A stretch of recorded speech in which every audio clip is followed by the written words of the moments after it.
Bismillahirrahmanirrahim. Assalamualaikum warahmatullahi wabarakatuh.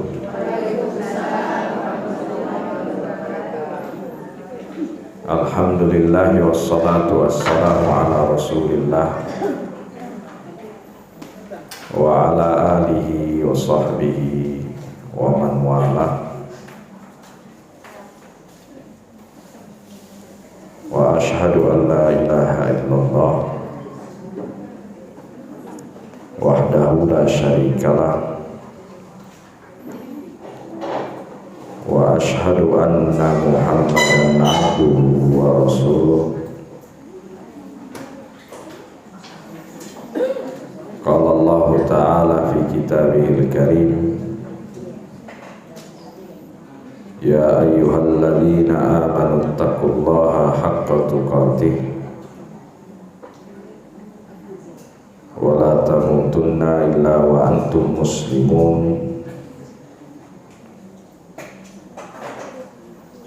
Ya ayyuhan nasu taqu rabbakum alladzi khalaqakum min nafsin wahidah wa khalaqa minha zawjaha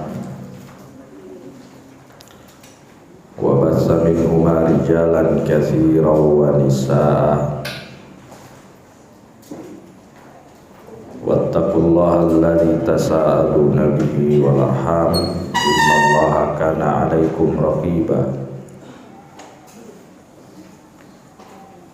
Ya ayyuhalladzina amanu taqullaha wa qulu qawlan sadida yuslih lakum a'malakum wa yaghfir lakum dhunubakum wa man yuti'illaha wa rasulahu faqad faza fawzan 'azima. Amma ba'd, fa inna asdaqal hadithi kalamullah wa khairal hadi hadi Muhammadin sallallahu alaihi wasallam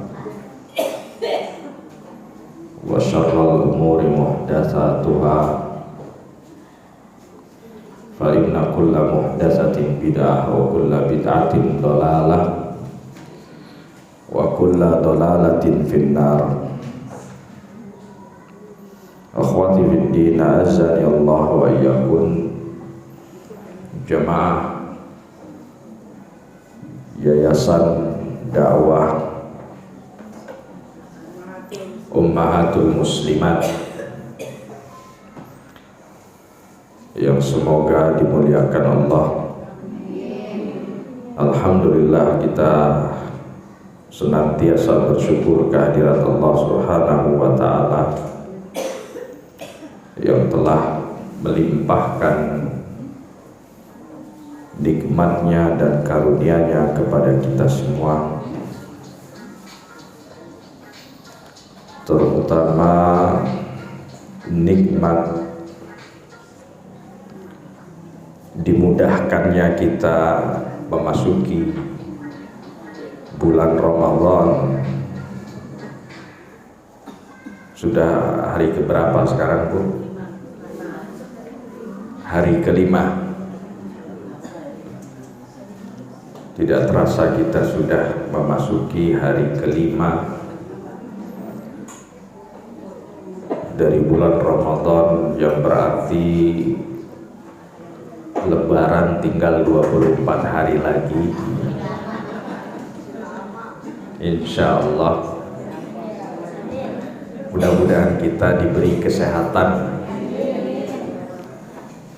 ketaatan, serta istiqomah menjalankan ibadah selama bulan Ramadan.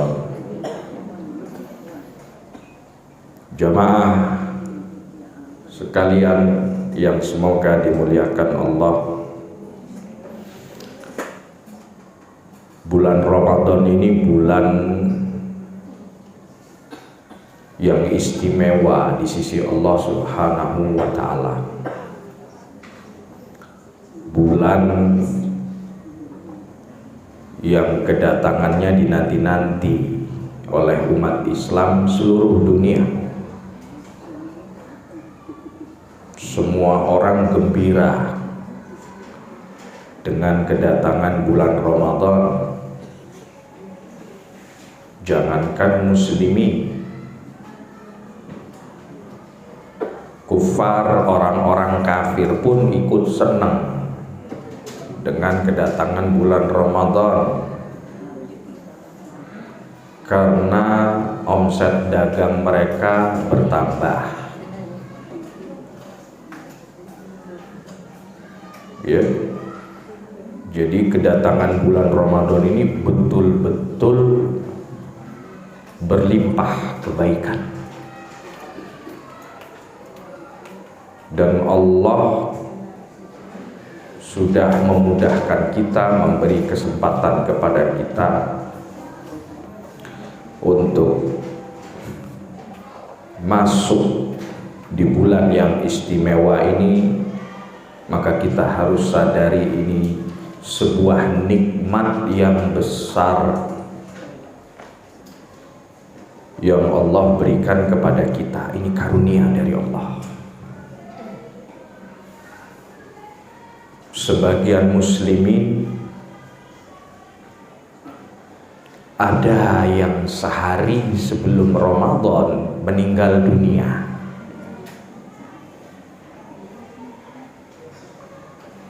Nasallallahu as-salama wal afiyah. Sehari sebelum Ramadan sakit parah, menderita. Di akhir bulan Sya'ban meninggal dunia. Tidak disampaikan umurnya oleh Allah memasuki bulan Ramadan. Nah, kita yang masih sehat walafiat, masih bisa bernafas dengan nyaman, masih bisa berdiri, melangkah, menghadiri majelis ilmu, ini nikmat yang luar biasa yang harus kita syukuri. Dan jangan sampai kita memandang nikmat ini dengan sebelah mata. Sebagian orang gak menganggap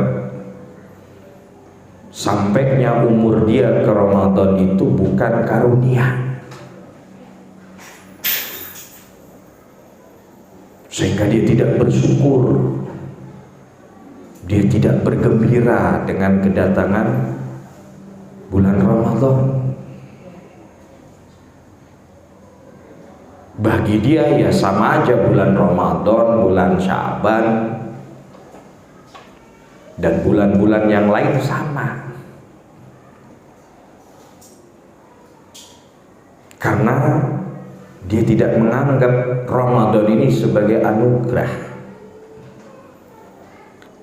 sebagai karunia dari Allah yang dianugerahkan kepada kita semua.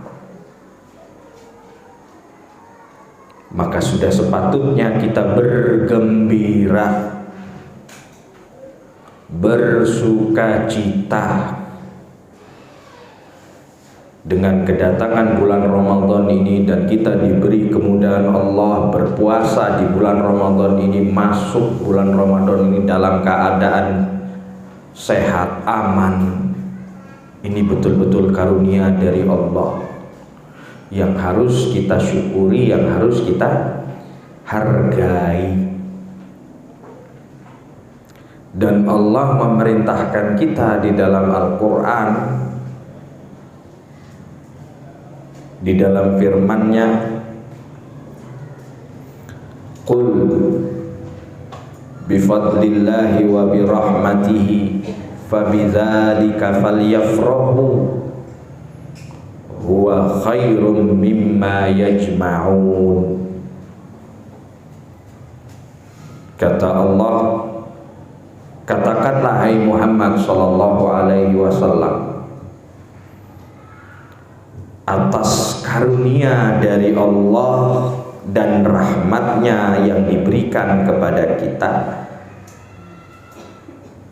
maka hendaklah kita bergembira. Mereka orang-orang yang dapat karunia kesempatan bulan Ramadan ini, mendapat cucuran rahmat Allah, hendaklah mereka bergembira. Falyafrahu huwa khairun mimma yajma'un.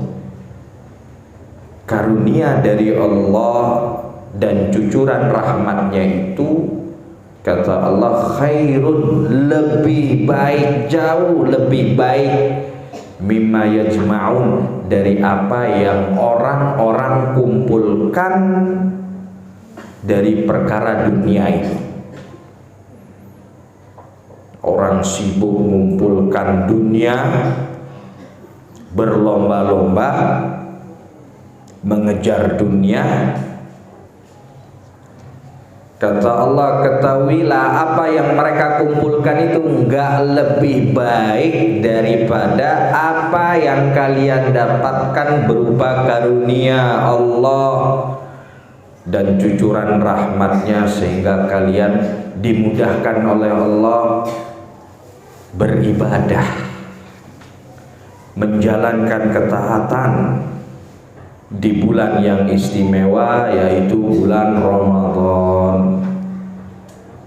Maka kita bergembira, senang, bersyukur kepada Allah, ucapkan alhamdulillah alladzi bi ni'matihi tatimmus shalihat. Kalau bukan karena kemudahan dari Allah, kita nggak sampai di bulan Ramadan ini.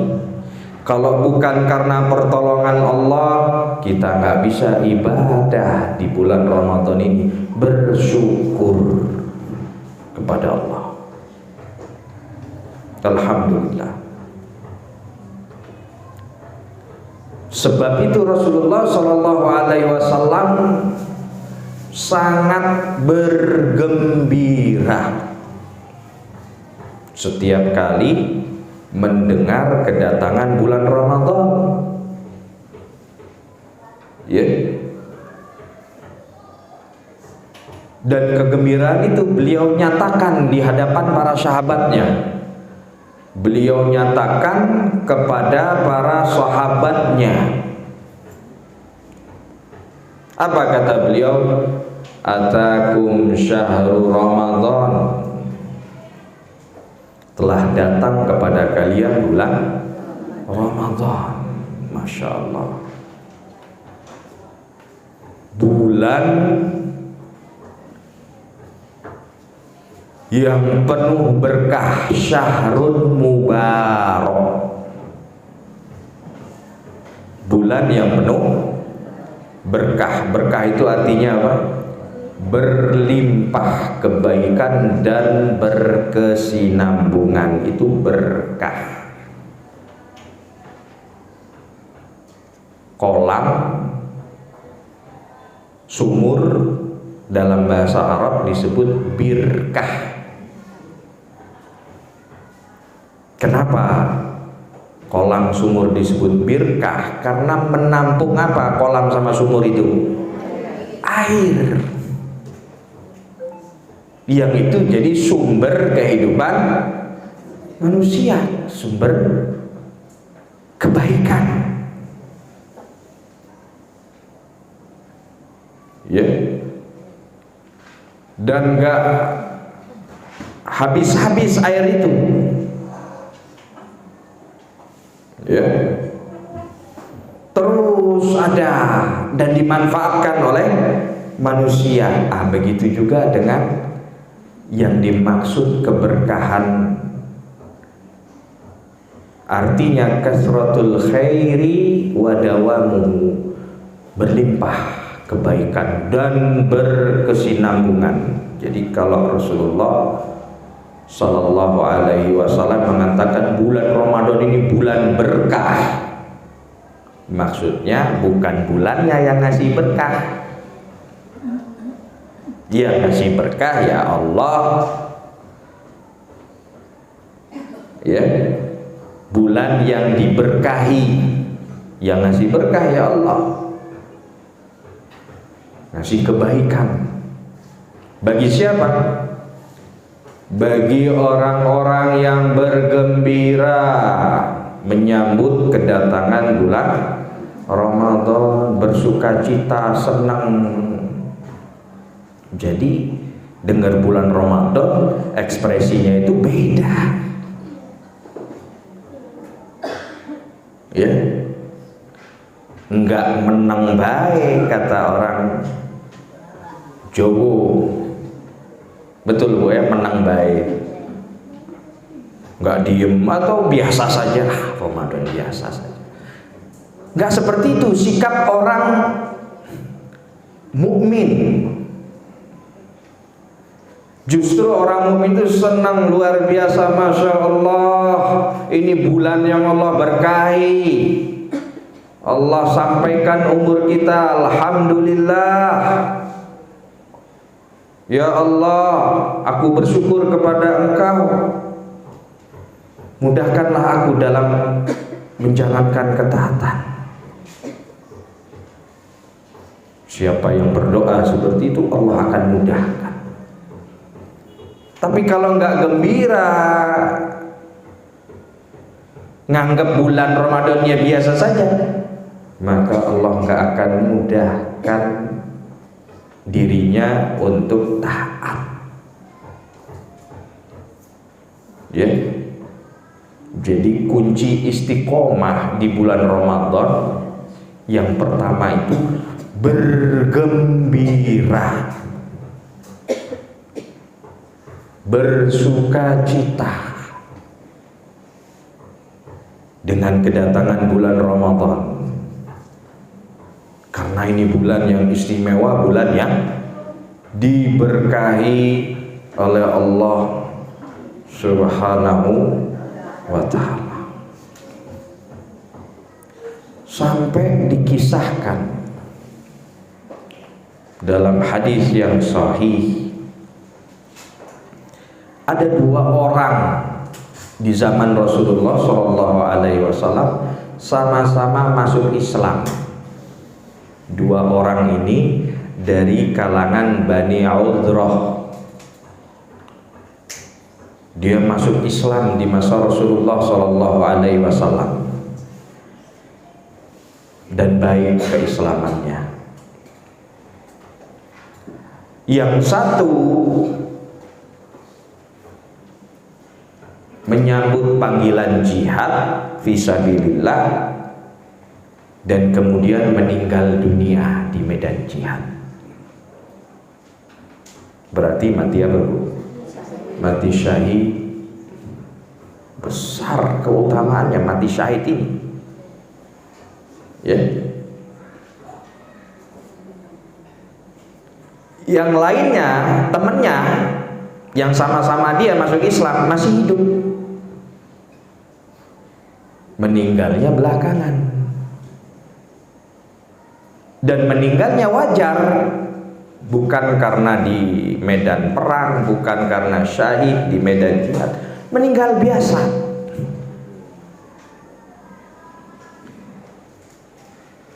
Menariknya, setelah dua-duanya meninggal itu dikisahkan oleh Rasulullah SAW, disebutkan dalam hadis beliau, ya,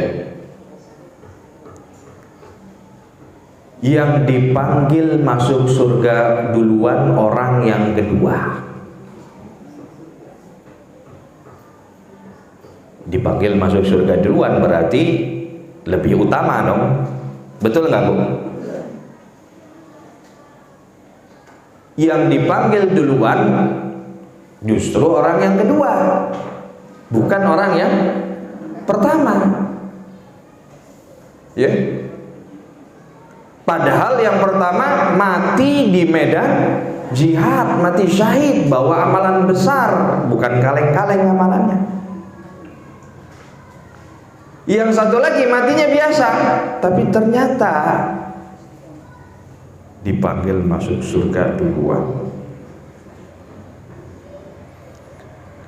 Apa gerangan yang bikin orang itu masuk surga duluan? Kata Nabi Shallallahu Alaihi Wasallam, dia sempat mendapati bulan Ramadan dan kemudian dia beramal soleh, bersungguh-sungguh menjalankan ketaatan di bulan Ramadan, dan Allah terima amalannya sehingga mengungguli amalan kawannya yang syahid di medan jihad. Masya Allah, amalan orang yang gugur syahid ternyata diungguli sama orang yang sempat menjumpai bulan Ramadan, dia mengerjakan ketaatan, sungguh-sungguh beribadah di dalamnya, dan Allah terima amalan yang ternyata derajat kawannya lebih tinggi. Masya Allah.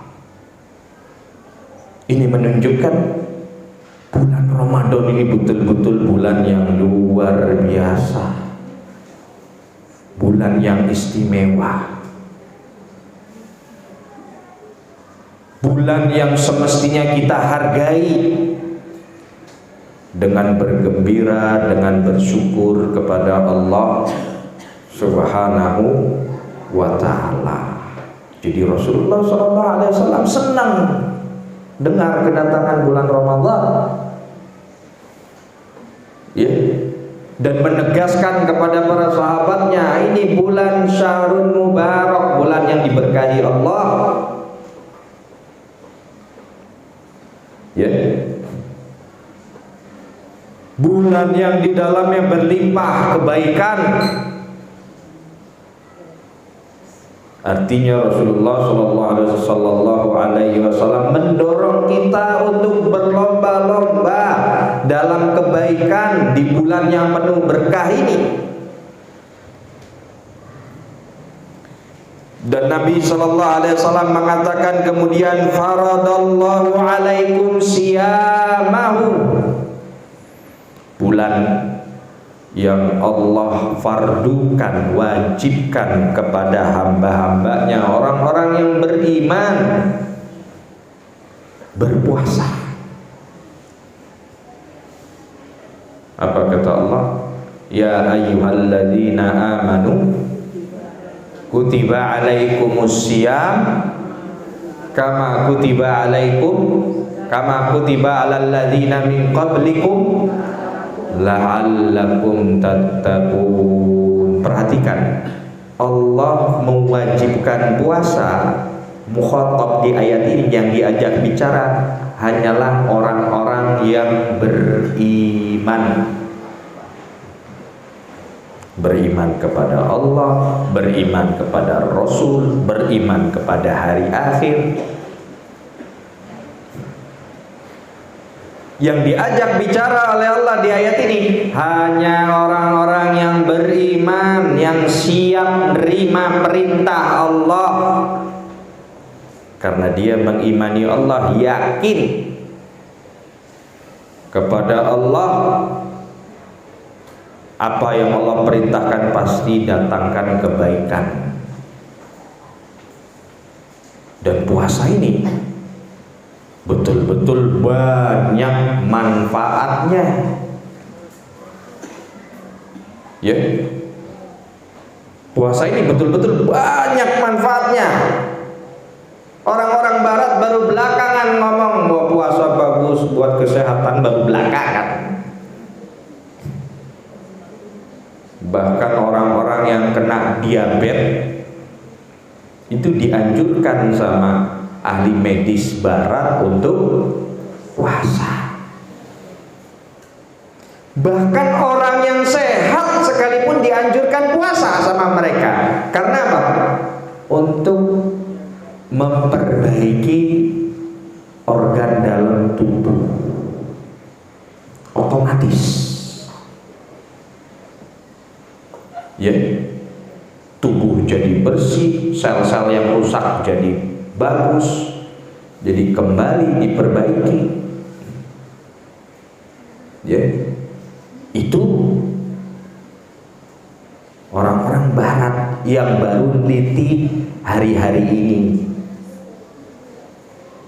Sedangkan umat Islam 1400 tahun yang lalu ayat Quran sudah menurunkan wajib puasa. Ya, selama sebulan di bulan Ramadan. Dan kewajiban puasa ini bukan hanya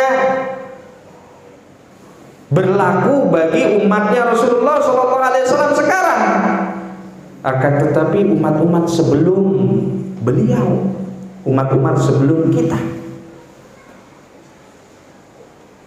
diwajibkan juga berpuasa. Artinya ini puasa amalan yang dicintai oleh Allah,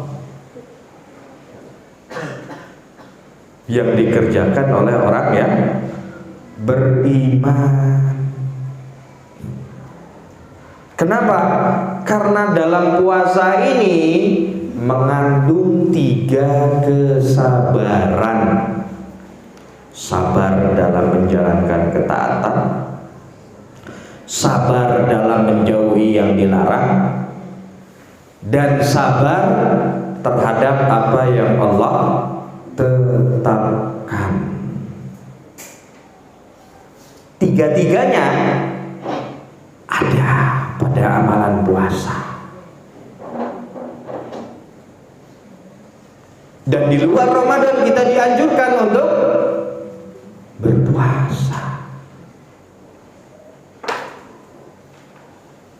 Sebaik-baik puasa, puasa apa Bu?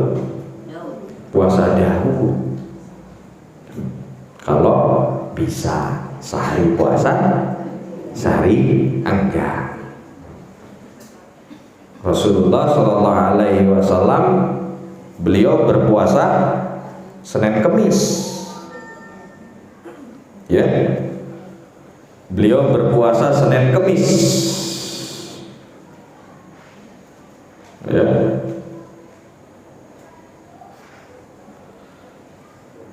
Adapun puasa Daud, beliau nyatakan, beliau contohkan dengan lisannya afdhalus syiyam. Tapi beliau tidak kerjakan puasa Daud itu karena apa? Khawatir memberatkan umatnya. Senin Kemis saja masih susah. Ya, padahal itu yang dicontohkan oleh Rasulullah SAW. Ya, apalagi puasa Daud.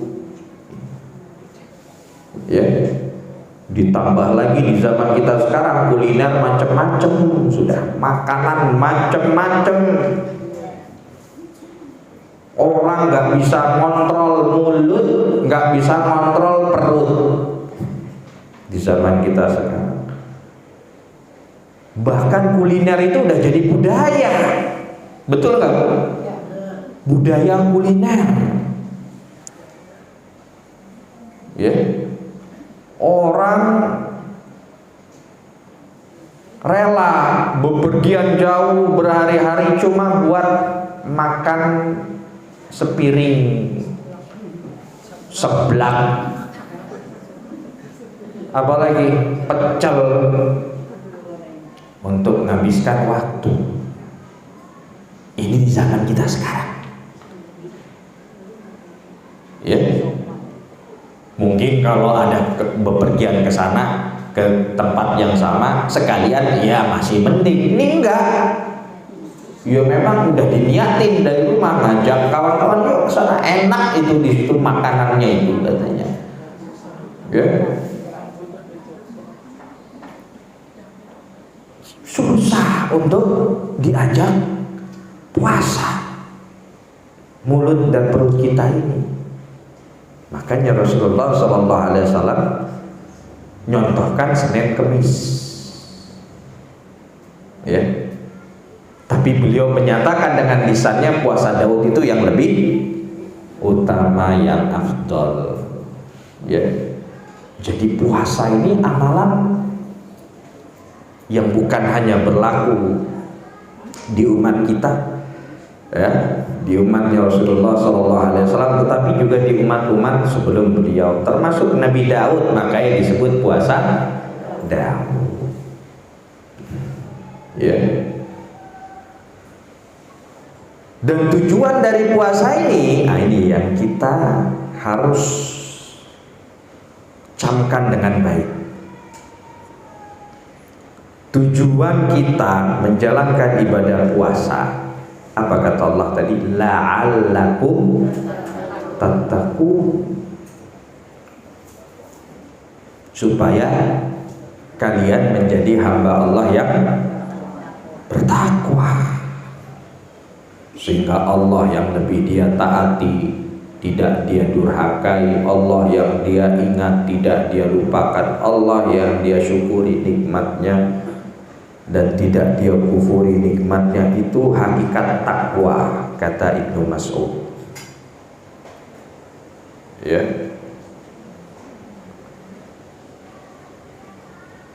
Tujuan kita berpuasa ya supaya mengantarkan kita menjadi hamba Allah yang bertakwa, supaya kita mematuhi Allah, lebih patuh kepada Allah daripada kepada siapapun. Itu inti dari takwa. Jadi kita puasa ini bukan supaya badan kita langsing, ya. Sebagian orang masuk bulan Ramadan, terutama ibu-ibu, lumayan nangsingin perut, ngecilin perut. Kalau itu yang lebih dominan di hati dia dari berpuasa, dia nggak dapat pahala. Ya. Yang lain mengatakan, enggak, saya puasa supaya saya sehat. Karena sudah ada riset, penelitian, dan ahli medis dunia mengatakan puasa itu bikin orang sehat. Saya berpuasa supaya saya sehat.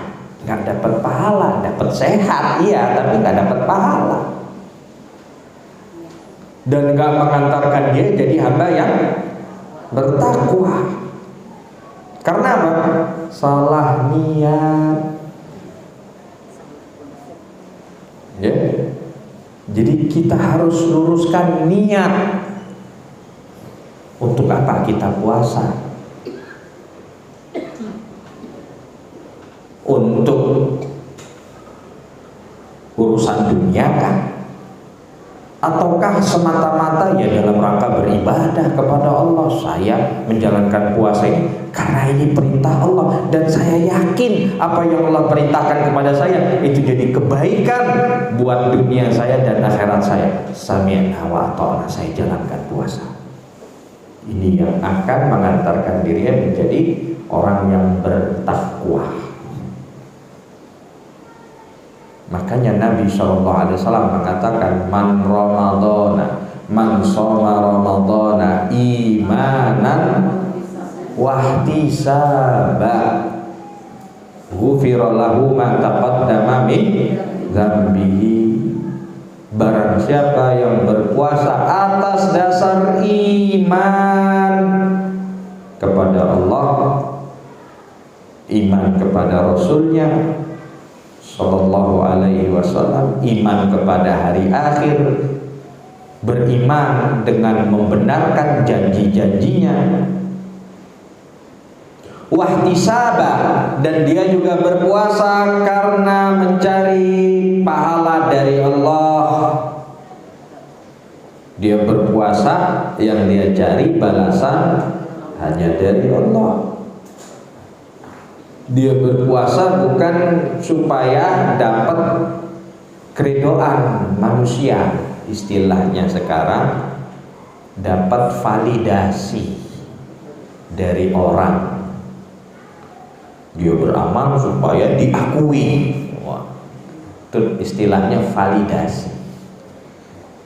Bukan itu dia tujuannya dalam beramal. Maksud dia dalam beramal ihtisab, mengharapkan pahala hanya dari Allah, dan yang kuasa kasih pahala cuma Allah. Selain Allah nggak bisa ngasih pahala, selain Allah nggak bisa ngasih surga, karena surga itu hanya milik Allah. Nah, siapa yang berpuasa atas dasar iman dan ihtisab di bulan Ramadan ini, maka Allah akan ampuni dosa-dosanya yang telah lalu. Masya Allah. Banyak dosa nggak kita? Banyak nggak Bu? Banyak. Bukan banyak aja, banyak. Ya, saking banyaknya dosa kita. Nah, kita berharap kepada Allah, mudah-mudahan dengan puasa kita atas dasar iman, atas dasar ihtisab yang kita kerjakan,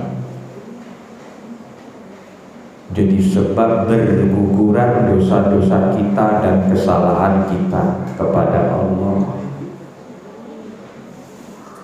Dan orang kalau diampuni dosanya Bu,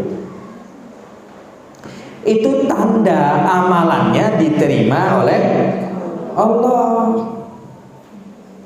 Orang yang diterima amalannya oleh Allah, pasti Allah ampuni dosa-dosanya. Allah limpahkan rahmatnya kepada dia. Karena apa? Dia berpuasa di bulan Ramadan, niatnya benar. Ya, bukan rutinitas, bukan musiman karena lagi musim ini ikut puasa.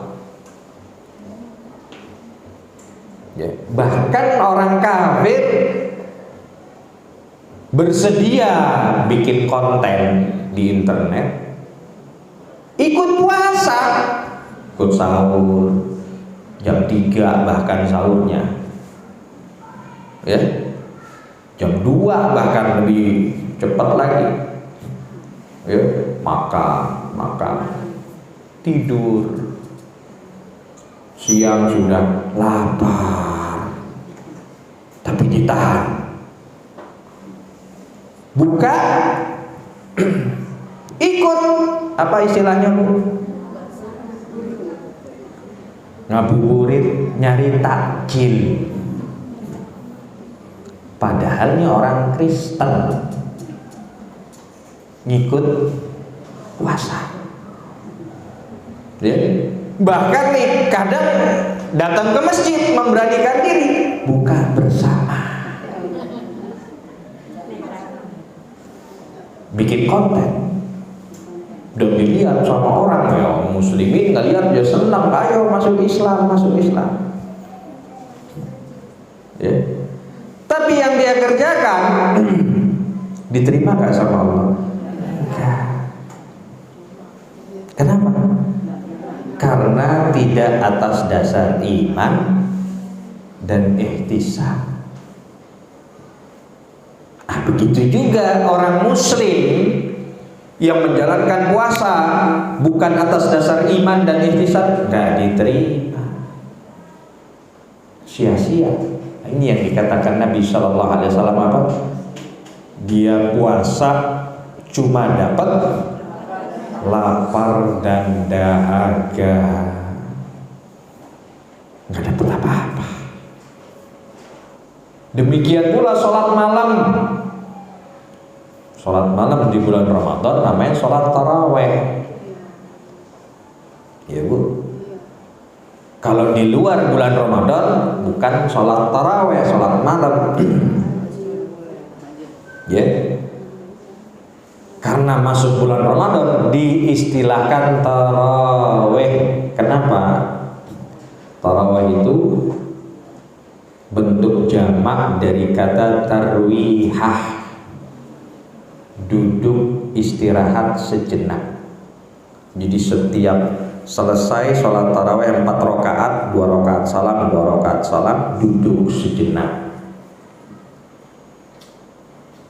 Setelah baca panjang, Nabi Shallallahu Alaihi Wasallam panjang sholat tarawihnya, ya.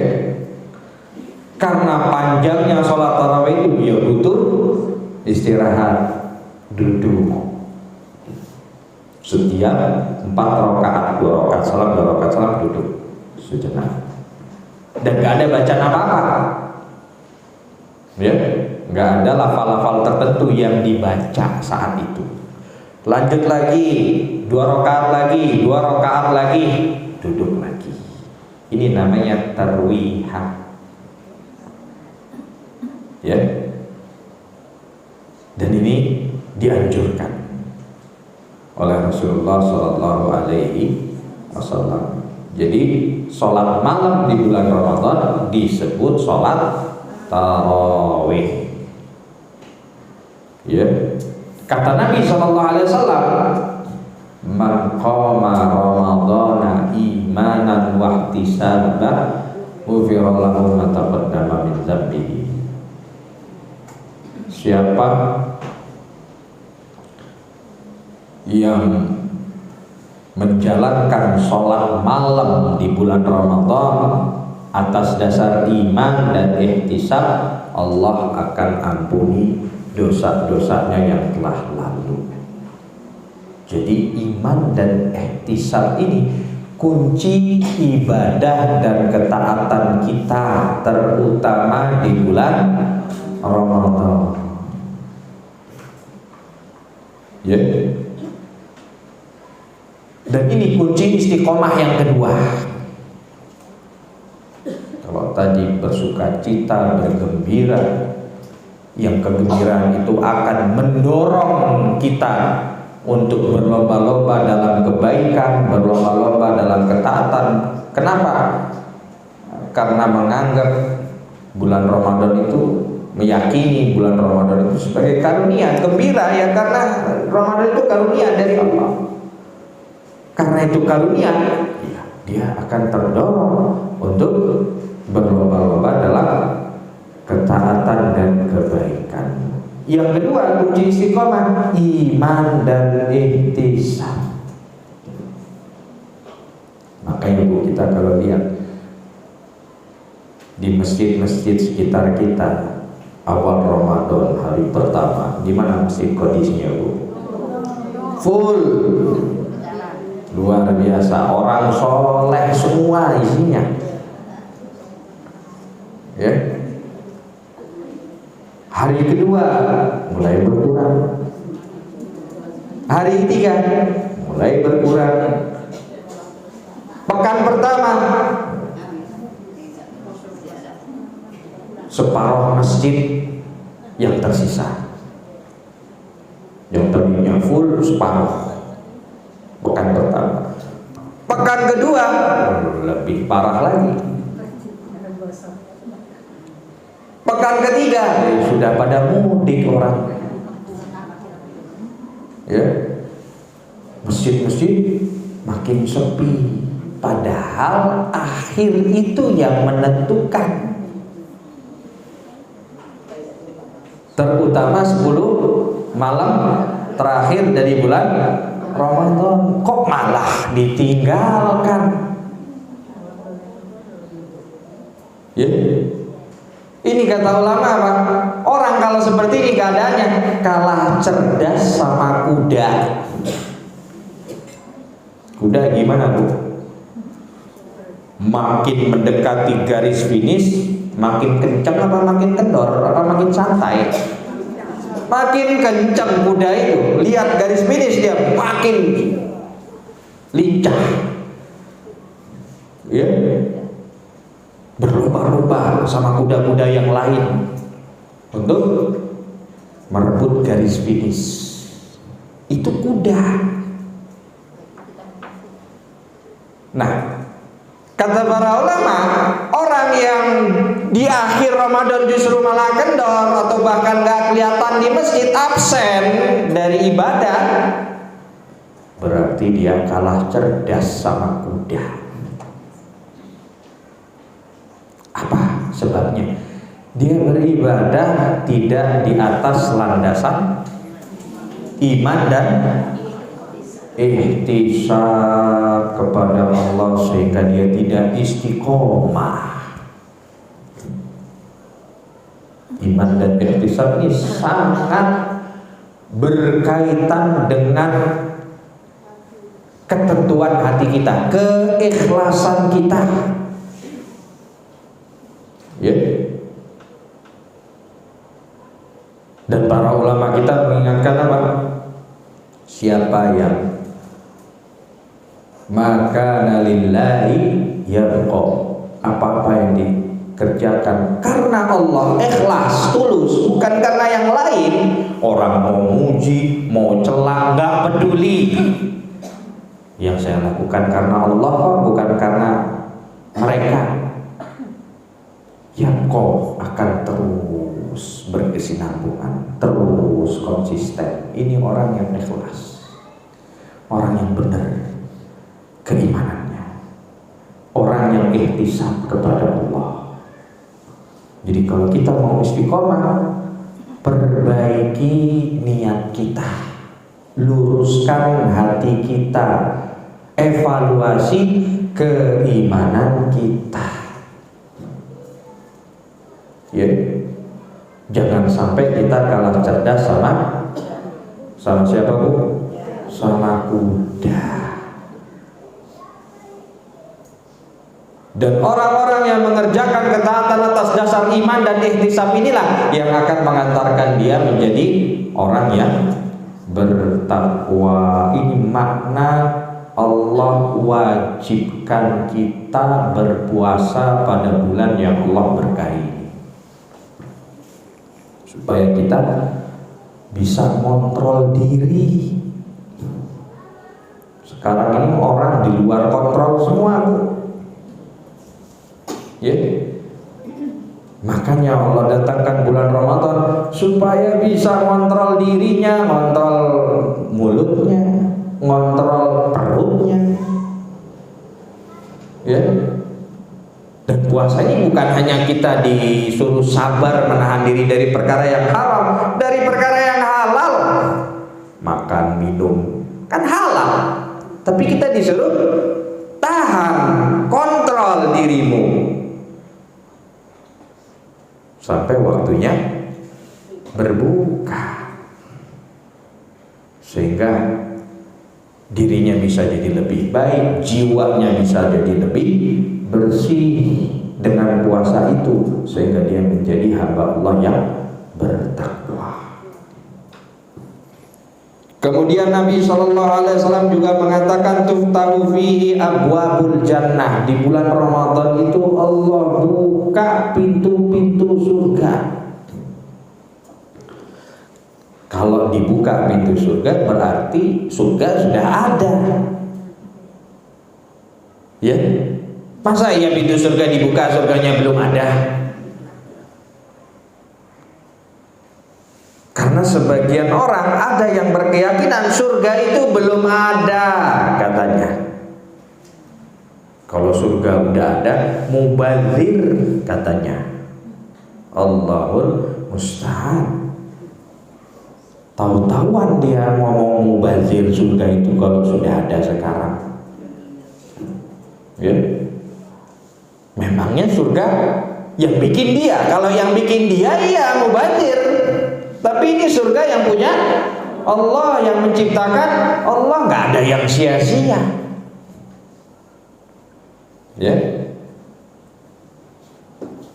Bahkan Nabi kita Adam alaihissalam dari mana awalnya, Bu? Dari surga. Emang dari mana? Dari surga. Berarti batil keyakinan orang yang mengatakan surga itu belum tercipta, sebagaimana neraka juga belum tercipta. Ya. Di bulan Ramadan ini khusus Allah buka pintu-pintu surga. Jadi surga itu ada pintunya, Bu. Ya. Dan surga itu juga punya kunci di pintunya. Dan kunci surga itu ada geriginya. Apa geriginya, Bu? Gerigi kunci surga apa, Bu? Apa geriginya? Kalau kunci surga itu la ilaha illallah, miftahul jannah, kunci surga itu la ilaha illallah, kalimat tauhid. Gerigi kunci surga itu apa? Apa? Iman. Apa lagi, Bu? Siapa yang memasukkan kunci surga itu ke pintu surga itu nggak ada geriginya, kata para ulama, dia nggak akan bisa membuka pintu surga.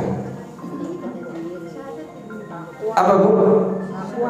Syurutuha, syarat-syarat dari la ilaha illallah itu gerigi yang ada di kunci surga.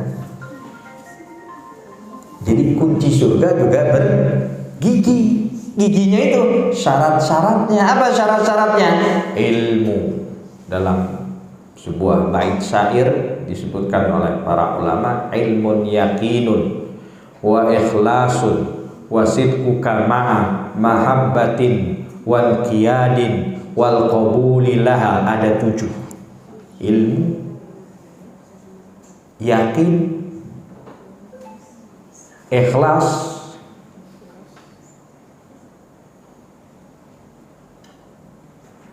apalagi ilmun yakinun wa ikhlasun wa sidquka, sidik, jujur, mahabbah, cinta, inqiyad, tunduk, dan qabul, menerima. Ini syarat-syaratnya. Ya, mungkin nanti dibahas pada pertemuan yang lain, insya Allah. Tapi yang jelas pintu surga itu terbuka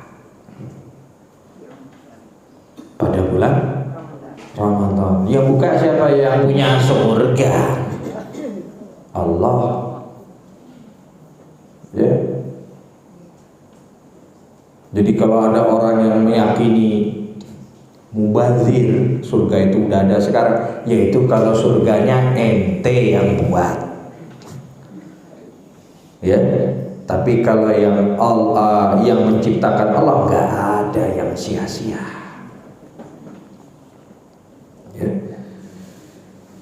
Dan makna dari pintu surga itu dibuka itu juga berarti, kata para ulama, Allah buka kesempatan orang untuk beramal soleh, berlomba-lomba dalam kebaikan, dalam ketaatan di bulan Ramadan ini, supaya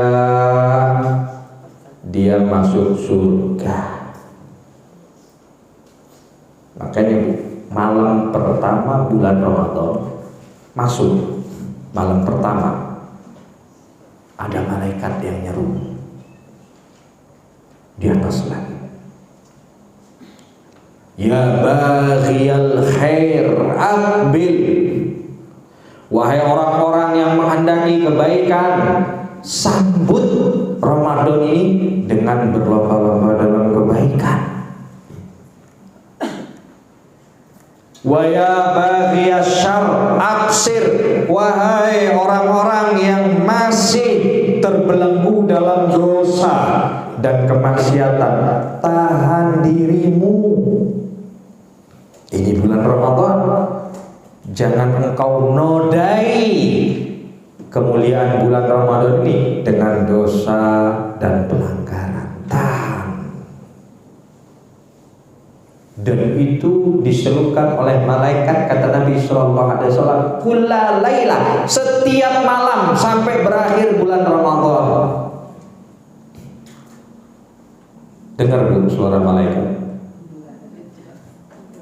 Dengar nggak? Nggak ada yang dengar, tapi kita yakin, ya, dengan kabar Yang datang dari siapa?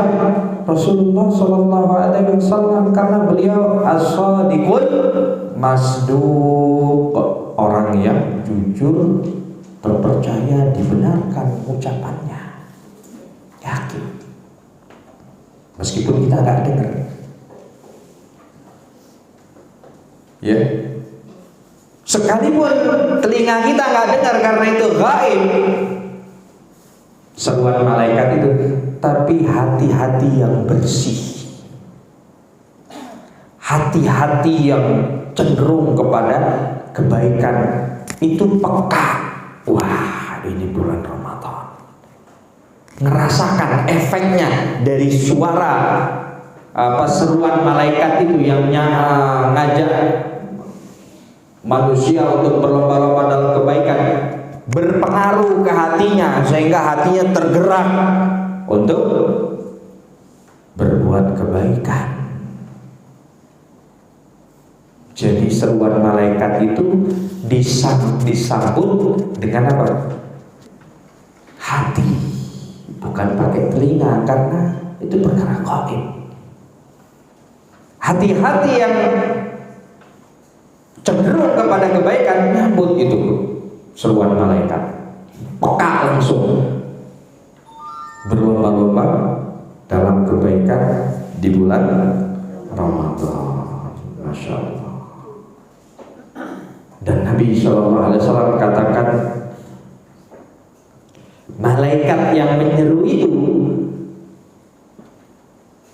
mulai dari malam pertama bulan Ramadan sampai akhir mengatakan di sela-sela seruannya, walillahi utaqa'u minan nar, wahai manusia, di sisi Allah pada bulan Ramadan ini ada utaqa.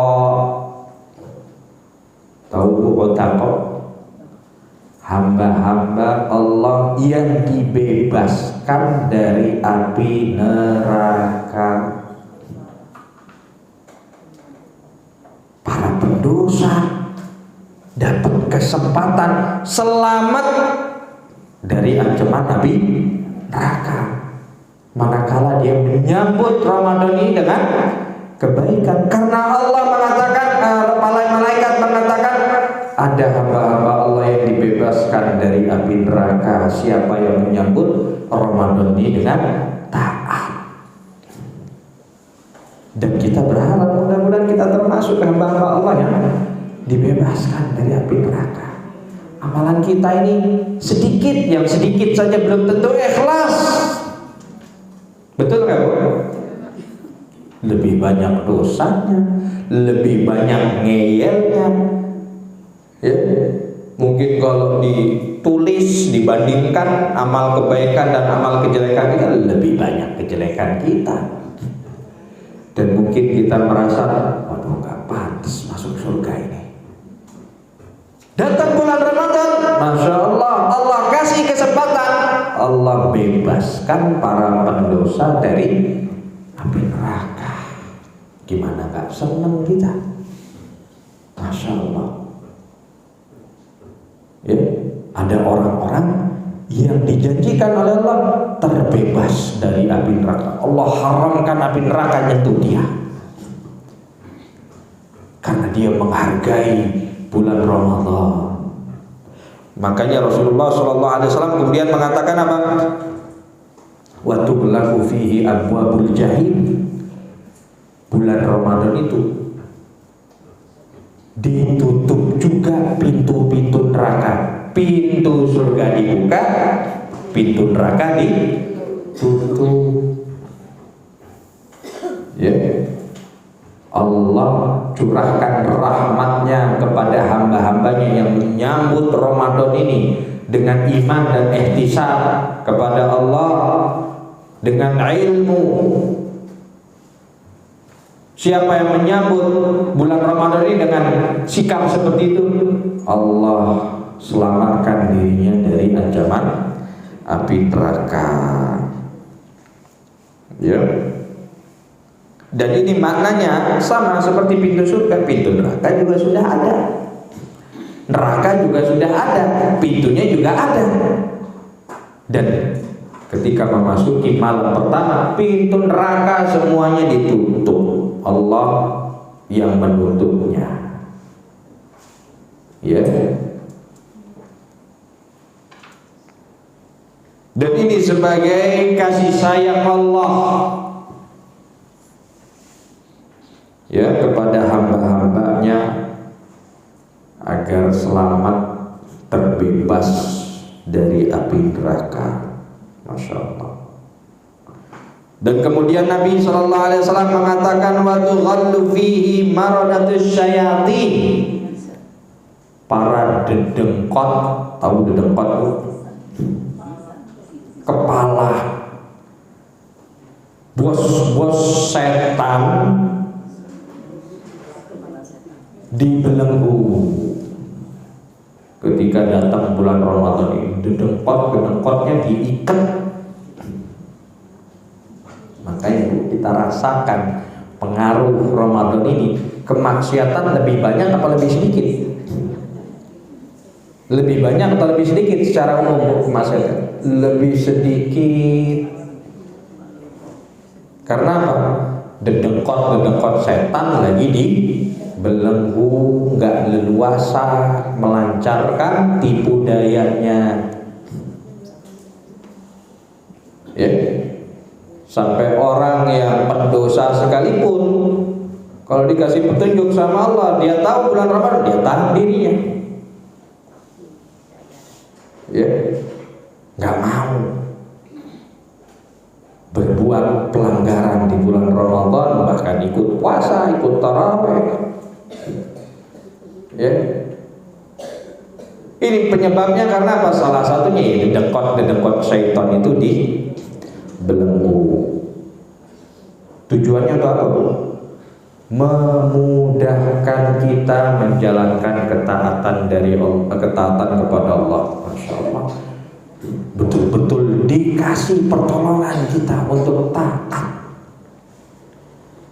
Allah yang mudahkan kita buat ketaatan, Allah juga yang ngasih kita pahala, Allah juga yang memasukkan kita ke dalam surganya Maha Kuasa Allah.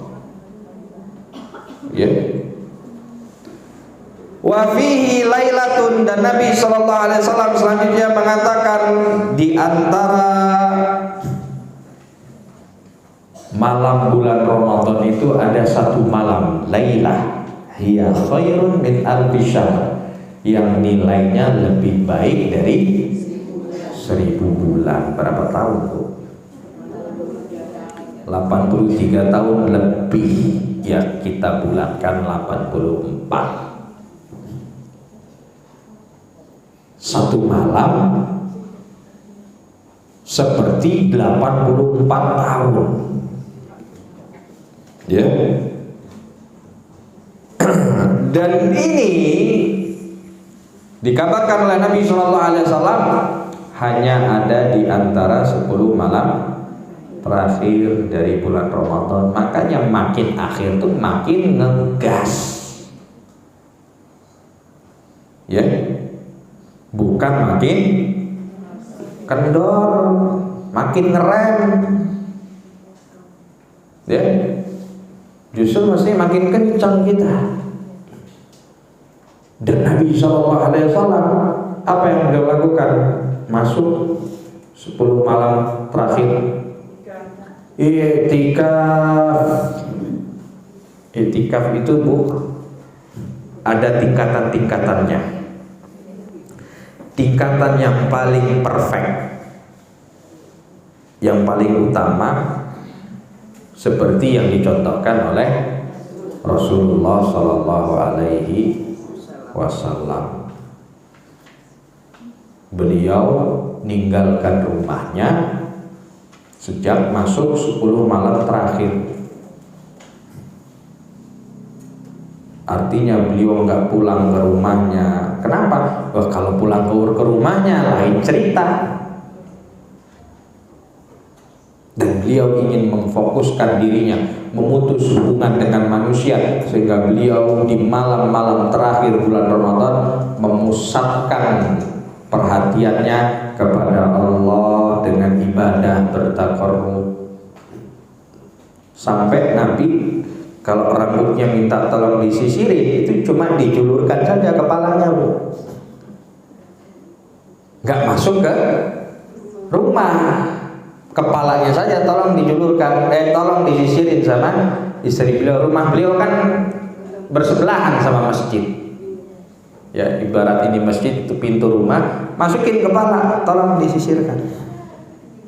Beliau rambutnya panjang, secuping telinganya, ya, dalam riwayat lain, dalam kesempatan yang lain di bawah telinganya sampai ke menjulur ke atas bahunya, nggak terlalu gondrong kayak perempuan, Bu, ya. Nah, sehingga disisir. Sampai nyisir pun beliau hanya menjulurkan kepala. Karena apa? Iktikaf. Ya. Ini level iktikaf yang paling top. Dan tentunya ini nggak bisa ibu-ibu, ya. Terus siapa yang mau nyiapin makan kalau bapaknya? Siapa yang ngurusin dapur? Ya, ini bagi laki-laki. Ya, tapi kalau memang ada kesempatan aman di masjid, diperbolehkan. Dan dia nggak ada tanggungan. Mungkin dia sudah ada yang ngurus, ya, dan keluarganya mungkin ridho, ya sudah, nggak apa-apa, silakan saja.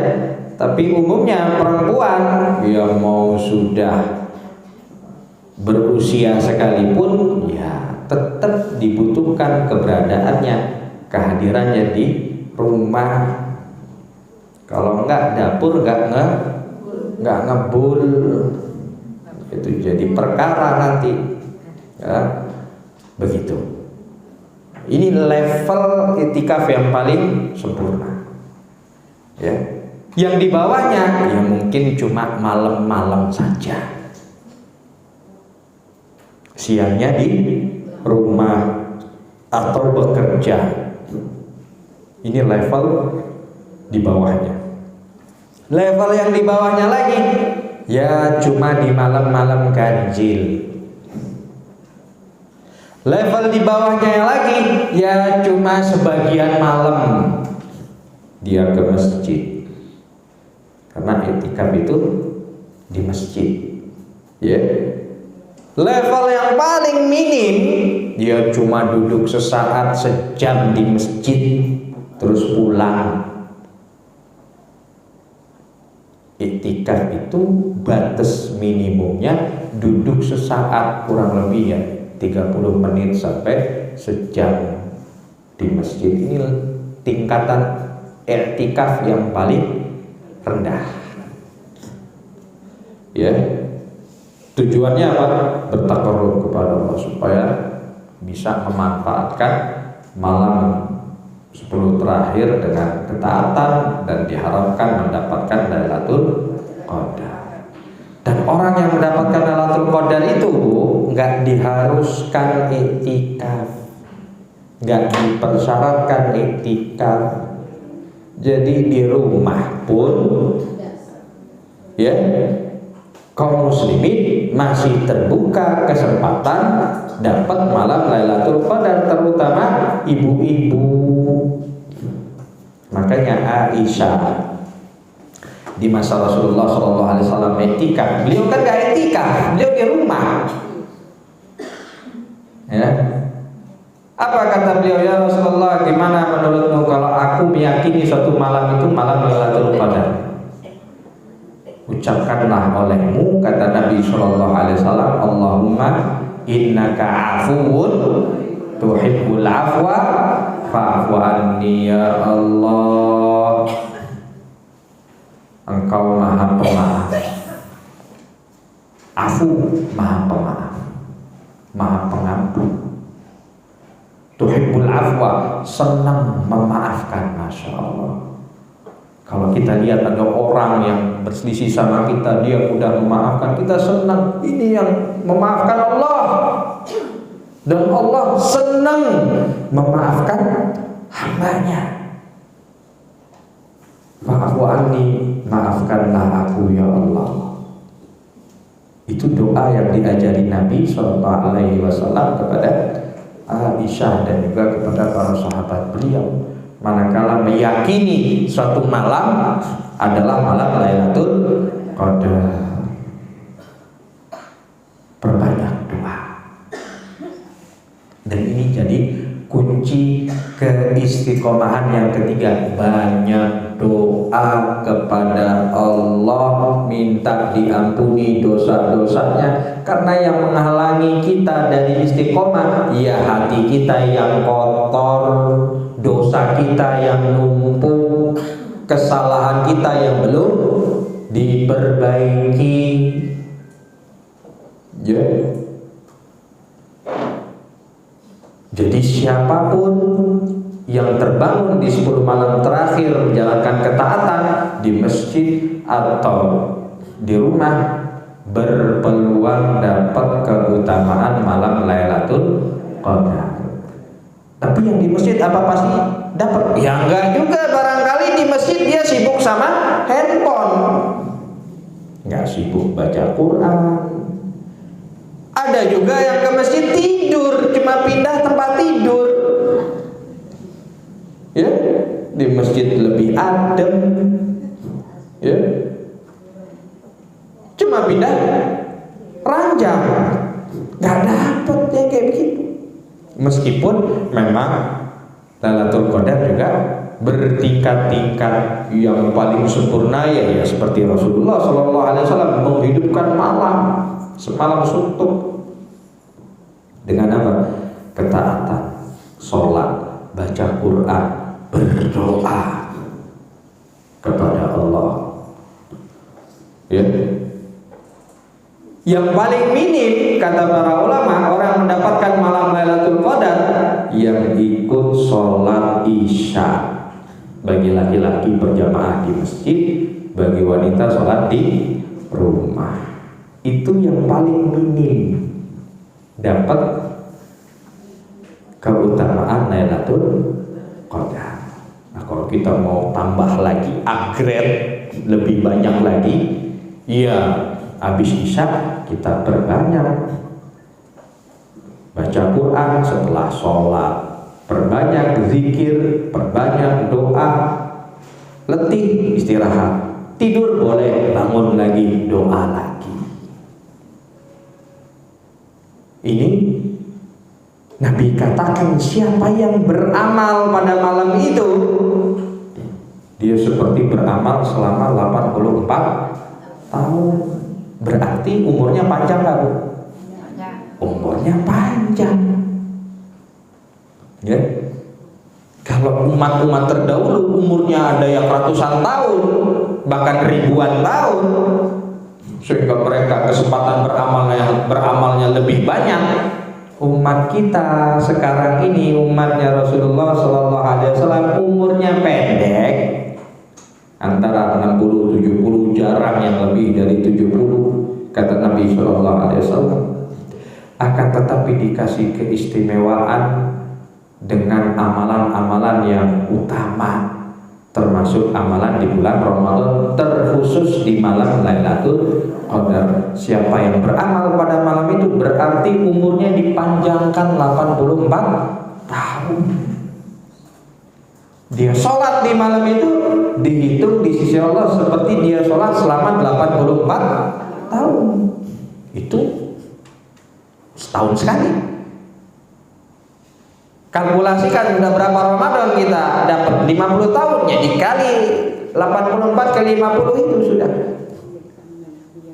Masya Allah, berarti bisa menyaingi umat-umat terdahulu yang siangnya jihad, malamnya taat, dan diberi umur panjang sampai ratusan bahkan ribuan tahun. Kita umur pendek tapi dikasih kesempatan dengan pahala berlipat ganda yang panjang. Dan ini yang disebut oleh sebagian ulama umrun tsani, umur kedua. Ihfad li nafsika qabla mautika dzikraha. Kata Ahmad Syauqi, ahli syair dari Mesir, jagalah dirimu sebelum datang ajal menjemputmu. Jagalah nama baikmu, jagalah keadaanmu dengan beramal soleh. Fa inna zikra lil insani umrun tsani, karena orang yang dikenang kebaikannya, ditiru amalan solehnya, diikuti ketaatannya, itu jadi umur kedua bagi dia. Ya, termasuk malam Lailatul Qadar ini. Malam Lailatul Qadar umur kedua bagi kita. Karena itu jangan kita sia-siakan kesempatan malam Lailatul Qadar dengan ketaatan, dengan ibadah. Gak usah ganjil-ganjilan, pokoknya 10 hari terakhir, 10 malam terakhir, mau ganjil, mau genap. Karena boleh jadi Lailatul Qadar itu berlangsung pada malam genap. Gak ada yang tahu, ya. Pokoknya 10 malam terakhir manfaatkan waktu. Masa iya kita gak bisa sejam 2 jam baca Quran, berdoa kepada Allah dari sekian jam yang Allah berikan, ya. Jangan sampai kita sibuk sama dunia. Kenapa? Kata Nabi Shallallahu Alaihi Wasallam, man hurima khairaha faqad hurim. Karena siapa yang Allah haramkan dari kebaikan malam Lailatul Qadar itu, sungguh dia telah dijauhkan dari kebaikan. Siapa yang dijauhkan dari kebaikan berarti dia diharamkan dari kebaikan. Karena apa? Dia nggak isi malam Lailatul Qadar itu dengan apa? Ibadah, ketaatan atas dasar iman dan ihtisab tadi. Nggak dapat kesempatan umur kedua. Ya, kalau memang umur kita sekarang ini yang pertama banyak dosa, umur kedua dikasih kesempatan sama Allah, ya harus kita manfaatkan dengan ketaatan. Jangan sampai terluput dari kesempatan dapat umur kedua. Ya. Celakanya lagi, Nabi mengatakan sallallahu alaihi wasallam, siapa yang dijauhkan dari kebaikan malam itu, artinya Allah nggak kasih kemudahan sama dia untuk taat. Oh, berarti dia diharamkan dari kebaikan. Nasallallahu as-salama wal afiyah. Ini yang dikatakan Nabi sallallahu alaihi wasallam. Ada orang masuk bulan Ramadan tapi dosanya nggak diampuni oleh Allah. Jadi ketika Nabi naik mimbar, malaikat Jibril berdoa, Raghima anfum ri'in dakhala alaihi Ramadan falam yughfar lahu atau walam yughfar lahu. Sungguh celaka, merugi orang yang masuk bulan Ramadan dalam keadaan sehat, afiat, punya kesempatan untuk beramal, tapi nggak diampuni dosa-dosanya oleh Allah. Sungguh celaka, sungguh merugi. Ini karena apa? Hatinya nggak bersih, nggak menyambut bulan Ramadan dengan gembira, yang berarti dia tidak menghargai bulan Ramadan. Nggak mendasari amalannya dengan iman dan ihtisab kepada Allah, nggak minta kepada Allah diberikan kemudahan di dalam beramal, sehingga dia terhalang dari kebaikan dan nggak diterima amalannya dan nggak juga diampuni dosa-dosanya oleh Allah. Akibat apa? Ya, dia memandang bulan Ramadan ya nggak spesial, sama saja seperti bulan-bulan yang lain. Bahkan dia nodai bulan Ramadan itu kemuliaannya dengan apa? Melakukan perbuatan-perbuatan yang haram, nggak peduli dengan larangan-larangan Allah, nggak mengindahkan kewajiban, ya, menjalankan perintah Allah, terutama puasa di siang hari ini nggak peduli, ya, nggak bahkan dia nggak peduli dengan keluarganya yang nggak puasa, anak istrinya nggak puasa, nggak peduli, ya. Ini ciri-ciri orang yang merugi, celaka, masuk musim yang istimewa, bulan yang penuh keberkahan, tapi dia nggak dapat keberkahan itu. Padahal ini bulan berkah, diberkahi Allah, bulan diturunkannya rahmat Allah, bulan dikaruniakan kepada hamba-hamba Allah maghfirah, ampunannya, bulan dibuka pintu-pintu surga dan ditutup pintu-pintu neraka. Tapi dia nggak dapat keistimewaan bulan Ramadan itu.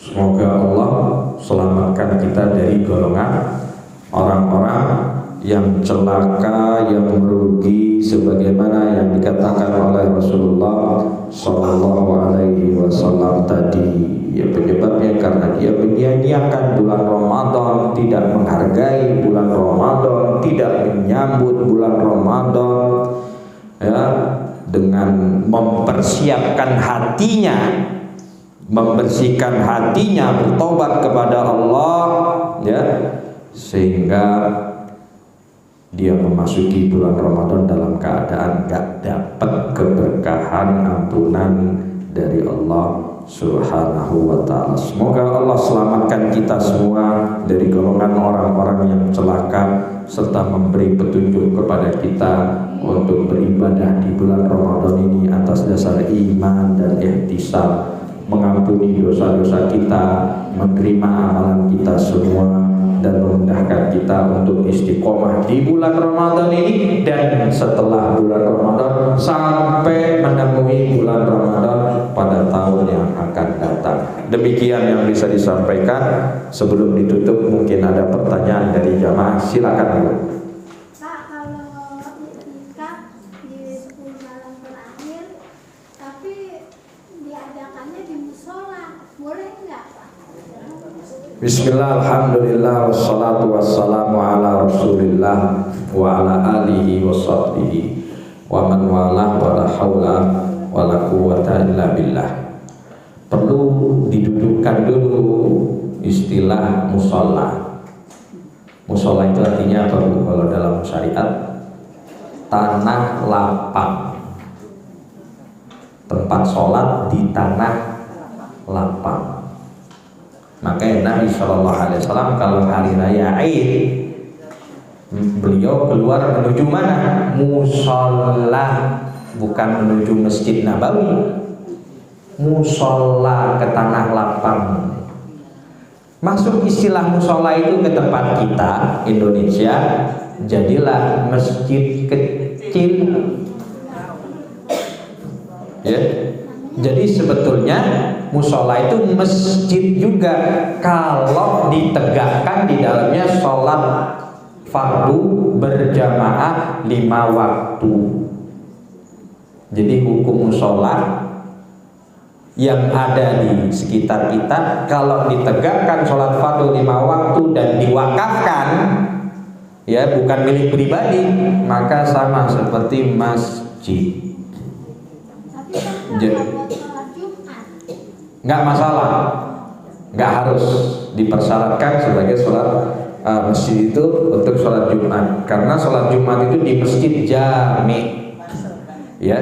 Cuma problemnya bagi laki-laki yang pengen i'tikaf dengan sempurna, dia nggak bisa sholat Jumat di musola seperti itu, dia harus keluar, dan itu diperbolehkan.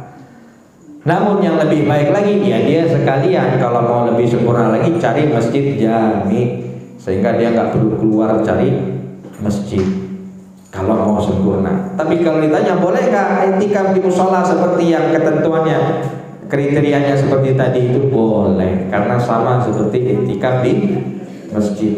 Intinya orang iktikaf ke masjid atau ke musola itu supaya dia nggak tersibukkan dengan urusan di rumah. Karena kalau di rumah macam-macam, ada ini, ada itu, pengen ini, pengen itu. Tapi kalau di masjid dia terdorong untuk fokus ibadah. Ya, itu yang dikerjakan Nabi Sallallahu Alaihi Wasallam. Jangan kemudian ke masjid malah ngerumpi, ketemu sama besti, malah ngobrol, ya nggak jadi etikaf. Jelas Bu? Demikian, wabillahi taufiq. Silakan. Silakan. Kalau kita sholat tarawih itu apa bisa masuk atau Gimana Bu? sholat tarawih? Ketika kita sholat tarawih itu apa kita bisa sekalian berniat ketika? Bismillah, alhamdulillah, wassalatu wassalamu ala rasulillah wa ala alihi wa sahbihi wa man wala wa la hawla wa la quwata illa billah. Sholat tarawih yang kita kerjakan di masjid atau di musola bisa kita niatkan iktikaf sekaligus. Karena apa? Itu termasuk ketaatan yang kita kerjakan di 10 malam terakhir dari bulan Ramadan. Ya. Dan lebih bagus lagi setelah tarawih dia duduk bareng 30 menit, sejam, baca Al-Quran dan berdoa, angkat tangan, Allahumma innaka afuwwun tuhibbul afwa, dengan diri diulang-ulang, ya, supaya lebih baik lagi iktikaf dia di masjid atau di musola.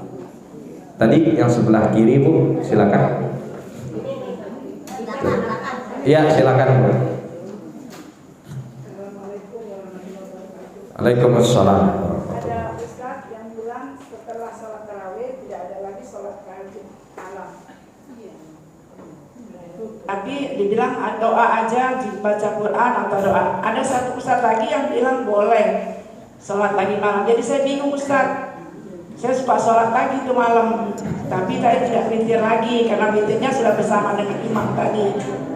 Gimana Ustaz yang bagus, yang benar? Bismillah, alhamdulillah, wassalatu wassalamu ala rasulillah wa ala alihi wa sahbihi wa man wala wa la hawla wa la quwata illa billah. Salat malam di bulan Ramadan seperti yang sudah kita jelaskan tadi, itulah salat tarawih. Jadi ketika seseorang sudah salat tarawih bersama imam sampai selesai, itu ditulis bagi dia pahala qiyamul lailah, salat semalam suntuk, ya.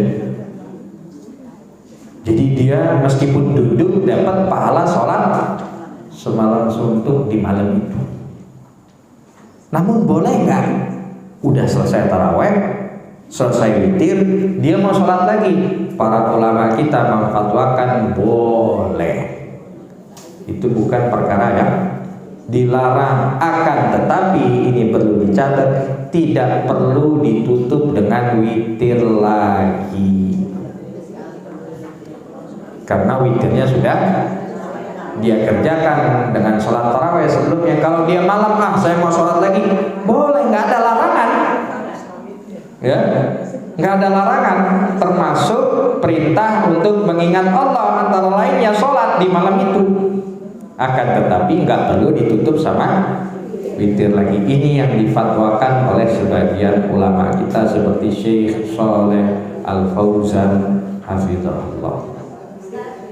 Jadi malam itu nggak perlu ditutup sama witir lagi. Cuma kalau ditanya mana yang lebih baik, kalau dia sudah sholat tarawih dan witir, apa yang dikerjakan yang lebih baik? Dia baca Quran. Yang lebih baik dia banyak doa, Allahumma innaka afuwwun tadi. Sampai kapan? Sampai berakhirnya malam tersebut. Jelas Bu? Jelas. Baik, silakan Bu. Sama-sama. Menyambung pertanyaan dulu. Tadi kalau kita sholat bersama imam kan pahalanya seperti sholat semalam suntuk. Lalu bagaimana dengan wanita yang sholat sendiri di rumah? Bismillah, alhamdulillah, wassalatu wassalamu ala rasulillah wa ala alihi wa sahbihi wa man wala wa la hawla wa la quwata illa Nabi SAW katakan sholatnya mar'ah, perempuan, wanita di rumahnya lebih baik bagi dia daripada dia sholat di masjidku ini, di belakangku. Kita tahu sholat di Masjid Nabawi berapa pahalanya, Bu? Lebih baik dari 1000 kali lipat. Tapi Nabi SAW katakan apa? Lebih baik bagi wanita sholat di rumahnya daripada sholat di Masjid Nabawi, bermakmum di belakang Nabi. Lebih baik di rumahnya. Artinya apa? Pahalanya lebih besar lagi, bukan sekedar semalam suntuk, lebih utama lagi dari semalam suntuk kalau dia sholat di rumahnya, karena itu yang lebih baik, afdal, lebih utama bagi para wanita. Tapi kalau di rumah males, ya, di rumah loyo, ya, yang dibaca kul-kul saja, ya, nggak terdorong untuk taat, apalagi ngantukan, lebih baik sudah cari musola yang dekat, ikut sholat, cari masjid, ikut sholat, setidaknya ikut sholat taraweh berjamaah bersama imam. Kalau di rumahnya dia nggak semangat ibadah. Tapi kalau semangat, masya Allah, ya, dia lebih serius, yang lebih utama dia sholat di rumahnya. Demikian, Bu. Silakan. Pak, kalau sholat tarawih, sholat imamnya perempuan, makmumnya perempuan, boleh nggak? Imamnya perempuan, Makmumnya perempuan. boleh, Bu. Iya. Kalau nggak ada jamaah yang lain, ya, artinya di musola itu nggak ada jamaah lain kecuali jamaah perempuan, ya silakan, ya, dengan makmum perempuan, imam perempuan. Silakan, Om. Assalamualaikum warahmatullahi wabarakatuh. Waalaikumsalam warahmatullahi wabarakatuh.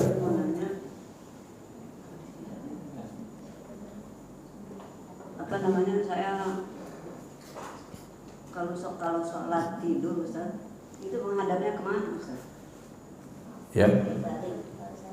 Sholat sembari berbaring begitu, Bu, ya. Menghadapnya kemana? Iya. Bismillah, alhamdulillah, wassalatu wassalamu ala rasulillah wa ala alihi wa sahbihi wa man walah, wa la hawla wa la quwwata illa billah. Sholat kita baik berdiri, baik duduk, baik berbaring. Kalau itu sholat fardu, harus menghadap kiblat setidaknya ketika takbiratul ihram. Misalkan kita berbaring ke arah kiblat, misalkan kiblat sana, tapi kita bisanya berbaring ke sini, setidaknya kita dongakkan kepala kita ketika takbiratul ihram, Allahu Akbar, terus kita madep ke arah lain. Itu kalau sholat fardu, sholat wajib. Kalau sholat sunnah dimaafkan kalau memang nggak memungkinkan untuk dia menghadap ke ke arah kiblat karena menyulitkan, ya, atau memang nggak bisa, posisi tubuhnya dimaafkan kalau sholat sunnah, termasuk sholat tarawih. Kalau sholat fardu diharuskan, kecuali memang nggak bisa sama sekali, nggak memungkinkan bagi dia, baru dimaafkan. Tapi kalau masih bisa diarahkan ketika takbiratul ihram saja, setelah itu menghadap ke arah yang dia kehendaki, ini difatwakan oleh para ulama diperbolehkan, ya. Jadi setidaknya saat takbiratul ihram tetap menghadap kiblat, termasuk di pesawat, Bu, ya. Kadang-kadang kita kalau pergi kayak safar lah keluar, kadang-kadang kita tanya pramugari, atau bahkan ketika umroh pulang dari Mekah menuju Indonesia, ya berarti kan biasanya pesawat membelakangi, kan begitu. Kalau ditanya, ya mungkin juga masih menghadap, tapi wallahu alam, kita tanya pramugari, ya, kiblat kemana? Oh, kita ikut arah sholat, arah kapal terbang, Pak. Loh, Nggak begitu aturan syariat, itu aturan kapal terbang kalau begitu. Kalau aturan syariat yang namanya sholat fardu harus menghadap kiblat, ya.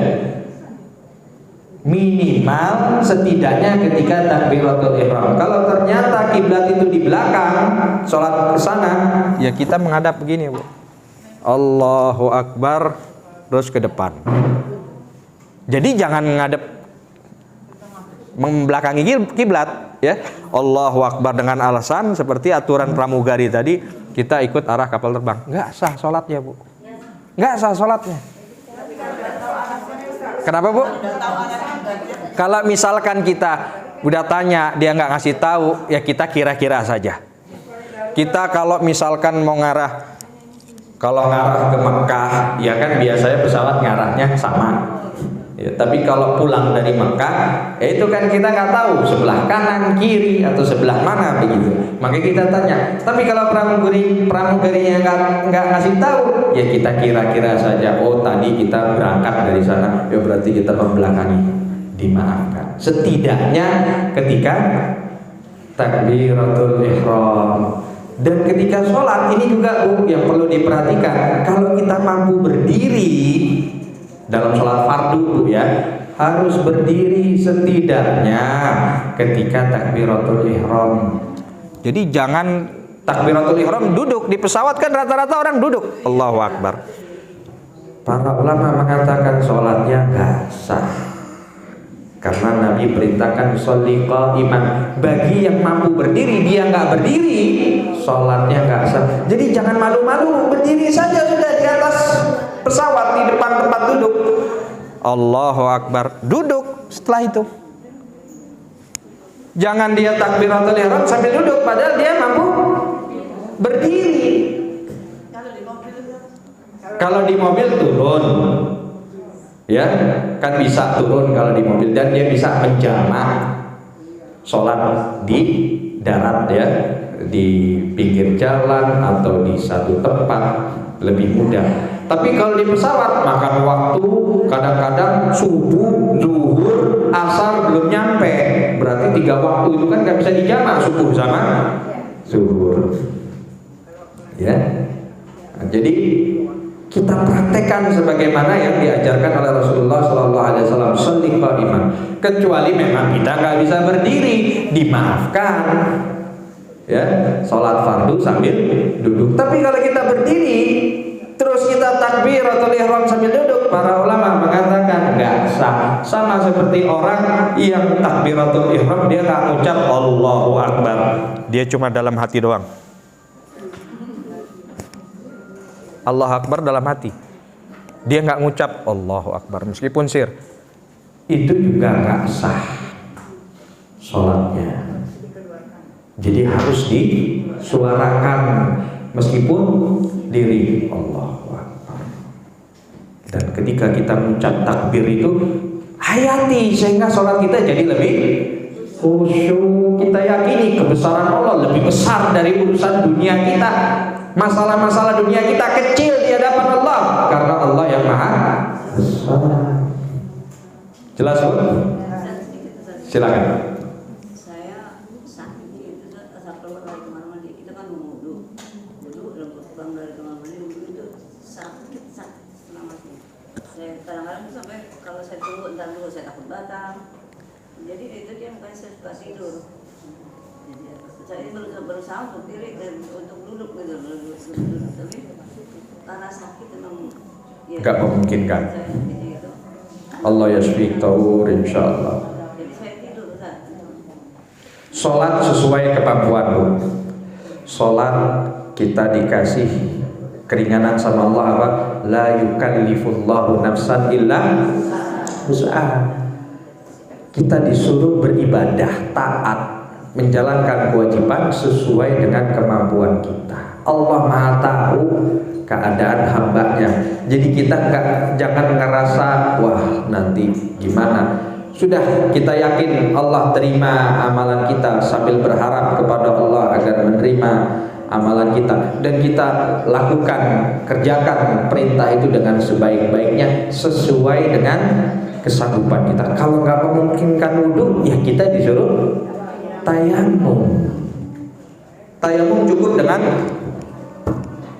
muka, tangan, nggak perlu sampai pergelangan, atau tangan dulu terus muka. Jadi nggak perlu dipisah, muka dulu, tepuk lagi tangan. Tapi sekaligus, sekali tepuk, muka, tangan. Cukup seperti itu tayamum. Nggak bisa sholat berdiri. Rasulullah SAW katakan kaidah, sholatlah sembari duduk. Fa illam yastati fa ala janbin, sholatlah sambil berbaring. Kalau memungkinkan menghadap takbiratul ihram, menghadap kiblat saat takbiratul ihram, hadapkan wajah kita. Kalau memungkinkan. Jadi betul-betul kita dikasih kemudahan. Dan sholat ini tetap wajib bagi orang yang masih mungkin mengerjakannya meskipun dia sakit. Bahkan sholat ini tetap diwajibkan meskipun dalam keadaan perang. Ya, jadi kita tetap sholat tapi sesuai dengan kesanggupan kita. Dan bagi orang yang sakit dikasih keringanan menjamak sholat. Kalau memberatkan dia sholat tiap waktu boleh, karena ilat dari jamak sholat itu adalah masyaqqah. Sebab disyariatkannya menjamak sholat itu karena apa? Adanya kesulitan. Jadi digabung zuhur dengan asar. Belum bisa nih zuhur, badan belum memungkinkan, berarti jamak takhir waktu asar. Masya Allah. Selama kita punya niat yang kuat, kejujuran yang benar, insya Allah kita dibantu oleh Allah untuk menjalankan ketaatan sesuai dengan kesanggupan kita. Jelas loh? Sama-sama. Demikian, karena sudah masuk waktu zuhur, kurang lebihnya mohon maaf. Wa sholli wa sallimu ala nabiyina Muhammad wa ala alihi washabihi ajmain. Banyak doa kepada Allah agar dimudahkan kita untuk senantiasa taat, istiqomah sampai menuntaskan, mengakhiri bulan Ramadan. Dan setelah bulan Ramadan kita bisa terus istiqomah, bisa terus lebih baik sampai menjumpai Ramadan berikutnya dalam keadaan sehat walafiat. Demikian yang bisa disampaikan. Wabillahi taufiq wa usalli wa usallimu ala nabiyina Muhammad wa ala alihi washabihi ajmain. Kita tutup dengan doa kafaratul majlis. Subhanakallahumma wa bihamdika asyhadu an la ilaha illa anta astaghfiruka wa atubu ilaik. Wassalamualaikum warahmatullahi wabarakatuh.